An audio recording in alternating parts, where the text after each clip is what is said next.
Saying goodbye is one of the most valuable things that a person can do. What I needed, as far as whether they asked whether or not we held Kathleen, yes, we did, and I'm not sure that that I would have had the nurses did come in and offer to bring her to us. And again, my initial reaction was one of fear of what that was going to be like and how difficult it was going to be. My husband was holding the baby, and I did not want to hold him. At this point, I was afraid to. I don't know why. I think I was afraid to look at him, afraid to see him dead.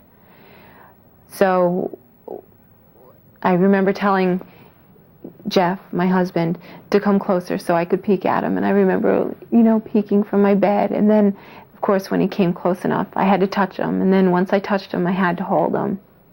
And at that point, you don't want to let him go because it's the only time you will hold them. But I also wanted the rest of the family to hold him. The nurse swaddled the baby. And when she swaddled London, she just naturally said, "Would you like to hold him?"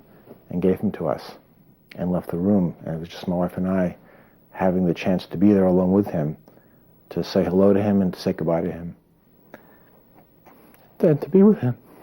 I absolutely regret not holding her, not touching her.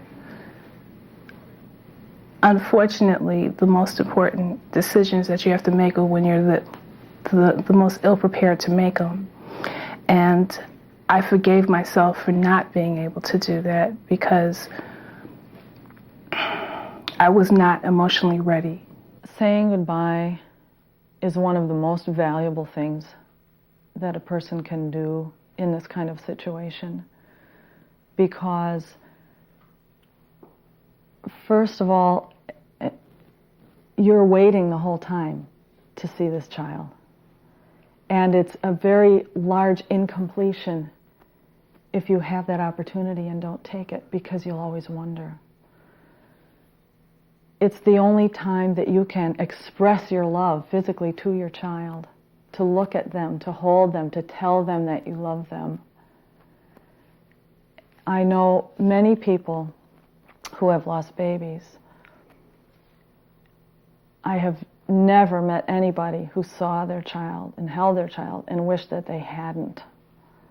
And I have met people who didn't take the opportunity, who regret that. The journal was very helpful to me, and that becomes a nice record of her birth. We delivered a beautiful little boy, saw him for maybe 10 minutes, didn't take pictures, didn't get any mementos, no footprints, no handprints, no lock of hair. No one in our family saw him. We didn't know to do those things in 1981.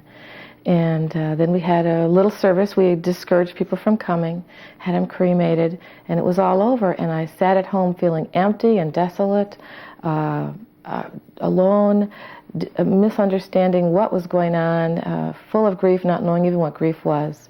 It took me quite some time to remember and to start sort of pulling together the mementos. I had a picture, an early sonogram picture of my son, and I found this very pretty lace heart picture frame. I put his picture in that, and I guess I started to gather things that I had in my home, the bracelet that he wore in the hospital, and other cards and things that people had sent me. And what I sort of did is made sort of a baby book out of it with his bracelet and different little cards and a picture of a little angel that I had.